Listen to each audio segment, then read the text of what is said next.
Genesis chapter 11. Now, the whole earth had one language, and the same words. And as people migrated from the east, they found a plain in the land of Shin'ar, and settled there. And they said to one another, "Come, let us make bricks, and burn them thoroughly." And they had brick for stone, and bitumen for mortar. Then they said, "Come, let us build ourselves a city and a tower, with its top in the shamayim. And let us make a name for ourselves, lest we be dispersed over the face of the whole earth."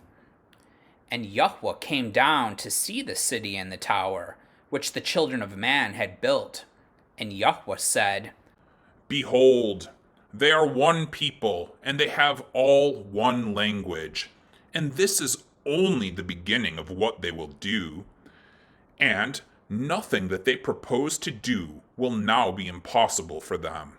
Come, let us go down there and confuse their language, so that they may not understand one another's speech."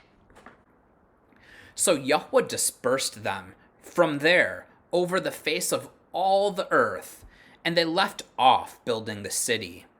Therefore its name was called Babel, because there Yahweh confused the language of all the earth. And from there Yahweh dispersed them over the face of all the earth. These are the generations of Shem. When Shem was 100 years old, he fathered Arpachshad 2 years after the flood. And Shem lived after he fathered Arpachshad 500 years, and had other sons and daughters. When Arpachshad had lived 35 years, he fathered Shelah. And Arpachshad lived after he fathered Shelah 403 years, and had other sons and daughters. When Shelah had lived 30 years, he fathered Ever. And Shelah lived after he fathered Ever 403 years, and had other sons and daughters. When Ever had lived 34 years, he fathered Peleg. And Ever lived after he fathered Peleg 430 years, and had other sons and daughters. When Peleg had lived 30 years, he fathered Reu. And Peleg lived after he fathered Reu 209 years, and had other sons and daughters. When Reu had lived 32 years, he fathered Serug. And Reu lived after he fathered Serug 207 years, and had other sons and daughters. When Serug had lived 30 years, he fathered Nahor. And Sarug lived after he fathered Nahor 200 years, and had other sons and daughters. When Nahor had lived 29 years, he fathered Terah. And Nahor lived after he fathered Terah 119 years, and had other sons and daughters. When Terah had lived 70 years, he fathered Abram, Nahor, and Haran.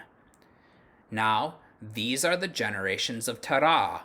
Terah fathered Abram, Nahor, and Haran fathered Lot.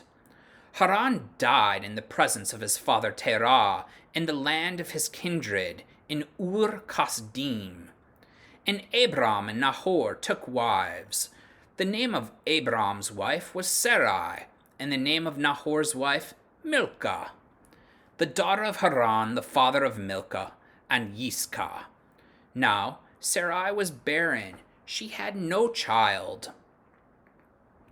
Terah took Abram his son, and Lot the son of Haran his grandson, and Sarai his daughter-in-law, his son Abram's wife, and they went forth together from Ur-Kasdim to go into the land of Canaan.